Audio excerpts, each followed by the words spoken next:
दोस्तों अॼु ॻाल्हि ॿोल कंदासीं आला हज़रत पीर साईं पागारे जे अॼु जे रूहानी ख़िताब जे हवाले सां। जीअं तव्हांखे बख़ूबी ॼाण हूंदी त हिन वक़्तु गर्मी जी शिदत में इंतिहाई इज़ाफ़ो आहे ऐं इन खे मद्देनज़र रखंदे आला हज़रत पीर साईं पागारे जमायत खे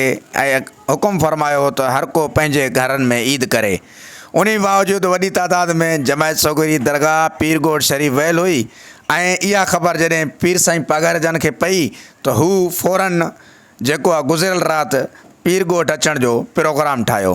अॼु रूहानी ख़िताब दौरान आला हज़रत पीर साईं पागारे इहो ई फ़रमायो त मां जमायत सोगरी खे ऐलान कयो हो त गर्मी सबबु हू पंहिंजे पंहिंजे घरनि में ईद कनि, पर मूंखे ख़बर लॻी त वॾी तादाद में जमायत सोगरी जेकी आहे उहा पीरगोट आयल आहे। हूंदी आहे मुर्शिद जी शफ़क़त, तॾहिं त अॼु किरोड़े माण्हू इन गादी जे मथां सिर्फ़ु हिकु हुकुम तहत सिर ॾियण जे लाइ तयारु आहिनि ऐं इन खां अॻल बि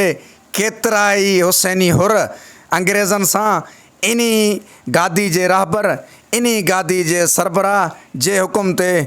पंहिंजा सिरड़ा घोर करे छॾिया आहिनि, पंहिंजा सिरड़ा घोर करे छॾिया आहिनि ऐं हिन वक़्तु बि